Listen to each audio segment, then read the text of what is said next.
Welcome to Talk with Hana, your English learning podcast channel. Let's learn English simply and confidently together. Hello, everyone. Welcome back to Talk with Hana. I am Hana. And I am Josh. We are so glad you're here with us today. Today's topic is one that I think so many of you have been waiting for. This one is really special. It really is. You know, I was thinking about this the other day. I remember when I was learning a new skill and I just didn't have anyone to practice with. It felt so frustrating. Like I wanted to get better, but I didn't know how to do it alone. Oh, I totally get that feeling. And I think a lot of our listeners feel the exact same way when it comes to English. They want to speak better, but they think, I need a partner, I need a class, I need someone to talk to. Right. And today we're going to flip that idea completely because today's topic is how to practice English with no partner using just 10 minutes a day. Yes, and this isn't just theory. These are real techniques that actually work. By the end of this episode, you're going to have a clear, simple plan you can start today. Not tomorrow, not next week, today. So here's a little question for you before we jump in. Tell us in the comments, how many minutes a day do you currently spend practicing English? Is it 0, 5, 20? Be honest, we'd love to know. We really would. And while you're thinking about that, make sure you hit the like button and subscribe to Talk with Hana so you never miss an episode. We post new English lessons every week, and we don't want you to miss a single one. Okay, are you ready? Let's get into it because today is the day you stop waiting for the perfect moment to practice and just start. Let's go. All right, let's start with the first technique. And this one is so simple, it might surprise you. It's called talk to yourself. Now, before you say, that sounds weird, hear us out because this is actually one of the most powerful things you can do. Seriously, don't knock it until you try it. Talking to yourself in English is something that so many advanced English speakers do, and the structure is really easy. You just narrate your life like you're the main character in a movie. Yes. So, for example, in the morning when you wake up, instead of thinking in your first language, you switch to English. You say things like, I'm getting out of bed, I'm going to the kitchen, I'm making coffee. Simple sentences, present continuous, subject plus verb plus object. And the beauty of this is there's no pressure. Nobody's listening. You're not being graded. You're just talking. I'm brushing my teeth. The water is cold. I need to buy more toothpaste. You can describe what you see around you. The sky is gray today. My phone has 3 notifications. The traffic outside sounds really busy. Just simple observations. Can you think of something in the room right now and describe it in English? Go ahead. Pause if you need to. Say it out loud, even one sentence. My cup is on the table. My phone is in my hand. Just try it. Now, for the negative form, you can practice that too. I'm not hungry yet. I don't have time. I can't find my keys. These are real sentences from real life, the kind of thing you'd actually say if you were talking to someone. And here's a tip. You can even record yourself. Just use your phone's voice memo app. You don't have to listen back right away, but sometimes it's really helpful to hear how you sound. It shows you where you're improving over time. Honestly, when I first started doing this, I felt a little silly. I was describing my breakfast to no one. I'm eating rice. It's warm. It's a little too salty. But you know what? After just a few weeks, I noticed that sentences started to come to me faster. It got easier. That's exactly the point. The goal of this technique isn't to be perfect. The goal is to make English feel normal, to make it a natural part of your daily routine. So here's your first challenge. Tomorrow morning, just for the first 5 minutes after you wake up, try to describe what you're doing in English. That's it. 5 minutes. You can do this. Tell us in the comments what's something you did this morning. Write it in English. Something like, I woke up late, or I had breakfast with my family. We read every comment and we love seeing your practice. Okay, so to recap this section, self-talk is free, it's private, it's available anywhere, and it works. Remember, I'm doing this, I'm not doing that, I can see this. Start there. Great. Now let's move on to technique number 2, and this one is a little different.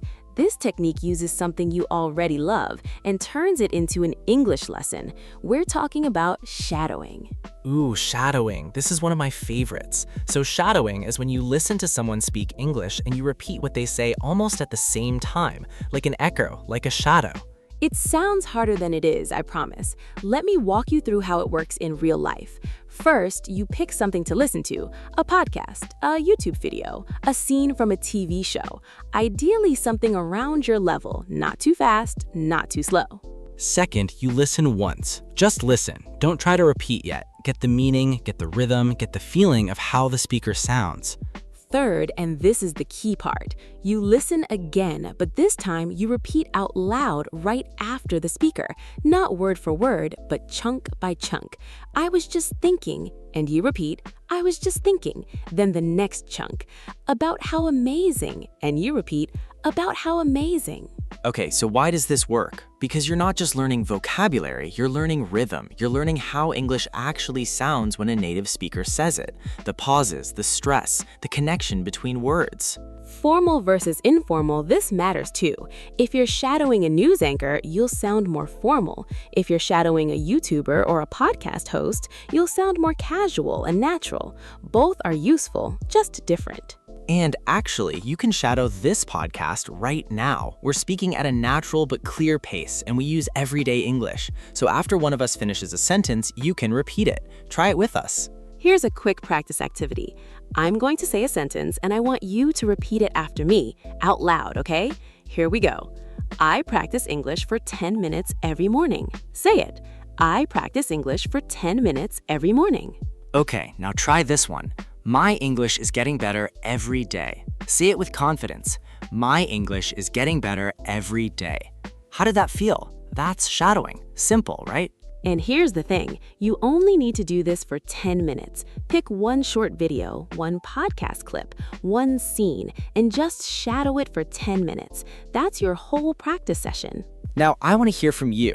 What do you like to watch or listen to in English? Tell us in the comments. Movies, podcasts, YouTube, sports commentary, whatever it is, that can become your shadowing material. To review, shadowing has 3 steps. 1, listen. 2, understand. 3, repeat out loud. Do this 10 minutes a day and you will be amazed at how your speaking improves.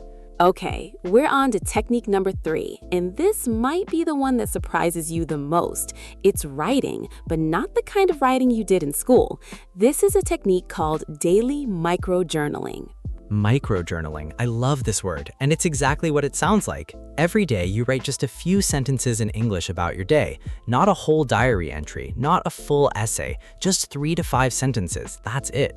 And here's a real-life situation where this is so useful. Imagine you want to tell a friend about your day in English, but the words don't come quickly. Microjournaling trains your brain to put thoughts into English sentences regularly, so when you need it in a real conversation, it's already there. The structure is simple. Think about 3 questions. What did I do today? How did I feel? And what do I want to do tomorrow? Then write 1 or 2 sentences for each one, in English. So, for example, I went to the supermarket today. I was a little tired because I slept late. Tomorrow, I want to wake up earlier and exercise. That's it. Done. That's your microjournal for the day. Now, here are some tips for making this work. First, don't use your first language at all. Even if a word is hard, try in English first. Second, it's okay to make mistakes. This is your private journal. Nobody's correcting you. Third, try to use one new word or phrase that you learned that day, maybe from a video, maybe from a podcast. And here's a fun challenge. Write your microjournal entry in the comment section below this video. Not the whole thing, just one sentence about today. Something like, today I learned something new about English, or today was a busy day at work. Try it. And actually, writing also helps your speaking. When you write something in English, you're organizing your thoughts, you're practicing grammar, you're using vocabulary, and all of that feeds directly into your speaking ability. You know, I started doing this when I was learning another language, and I was shocked at how much it helped. Even just 3 sentences a day made a huge difference after a month. So, to sum up this section, microjournaling takes about 3 to 5 minutes. You write 3 to 5 sentences, you answer 3 questions. What did I do? How did I feel? And what do I want to do tomorrow? And you do it every single day. Consistency over perfection, always. Now let's talk about some common mistakes that people make when they try to practice English alone. And I'll be honest, I've made some of these myself. Oh, same. Learning's a process and everyone goes through this. So let's look at the most common ones so you can avoid them. Mistake number 1, only studying grammar, never speaking. This is so common. People read grammar books, they do exercises, they watch videos, but they never actually open their mouth and say anything. Grammar knowledge is great, but it's different from speaking ability. Right, you can know that I went is the past tense of go, but if you never say I went to the store yesterday out loud, it won't feel natural when you need it in a real conversation. The fix is speak every day, even if it's just to yourself. Here's an example of this mistake. Someone studies for an hour every day but only reads. They can read English perfectly, but when they try to speak, they freeze. That's because speaking is a separate skill. You have to practice it separately. Mistake number 2, waiting until you're ready. This one. I'll start speaking when my grammar's perfect. I'll start when I know more vocabulary. I'll start when I feel confident. Sound familiar? The truth is, you'll never feel completely ready, and that's okay. You become confident by doing the thing, not by waiting to feel confident first. Start now with the English you have right now. Think of it this way. A baby doesn't wait until they're perfect at walking before they try. They fall, they get up, they try again. That's how language learning works too. Mistake number 3, practicing the same things every day. This is a sneaky one. People get comfortable with the same vocabulary, the same phrases, the same topics, but to grow, you need to challenge yourself a little each day. So if you always talk about your morning routine, try adding something new. Describe a problem you solved, explain a decision you made, talk about how you're feeling emotionally. Push yourself just a little bit further than comfortable. And mistake number 4, being too hard on yourself. I really want to talk about this one because it's so important. Making mistakes in English is not a sign that you're failing. It's a sign that you're trying, and trying is everything. Every single English speaker, even native ones, makes mistakes. What matters is that you keep going. Mistakes are data, not disasters. They tell you what to work on next. So the next time you say something wrong, just smile and try again. You're learning a whole new language, and that's incredible. Give yourself some credit. Now, tell us in the comments, which of these mistakes have you made? Be honest, we all have, and knowing it is the first step to changing it. Such good points. So to wrap up, speak, don't just study. Start now, not later. Try new topics every day, and be kind to yourself. You've got this. All right, it's time for our interactive practice section. We're going to do a quick activity called Which is Better? I'll give you 2 options, and I want you to choose the better one. And think about why. This is a great way to check your understanding and make sure you're ready to use these techniques in real life. Okay, situation 1. You have 10 minutes in the morning before work. Option A, you scroll social media in your first language. Option B, you narrate what you're doing in English out loud. Which is better? Option B, of course, and not just because it's the English option. It's because you're replacing passive time with active practice. You're making your brain work in English before the day even starts. Situation 2, you want to watch a video in English. Option A, you turn on subtitles in your first language and just watch. Option B, you watch once without subtitles to challenge yourself, then use English subtitles if you need help, and shadow a few lines at the end. Which is better? Option B, the key is active engagement. Option A is too passive. Your brain knows it has a safety net, so it doesn't work as hard. Option B makes you really listen, and then shadowing at the end locks it in. Situation 3, you make a grammar mistake in your microjournal. Option A, you stop writing and give up for the day. Option B, you write a correction above the mistake and keep going. Which is better? Option B, always keep going. One mistake doesn't ruin the whole practice session. In fact, noticing your mistake and correcting it is actually a really advanced learning skill. Now, I want you to try this. Create your own sentence using one of today's techniques. Write it in the comments right now.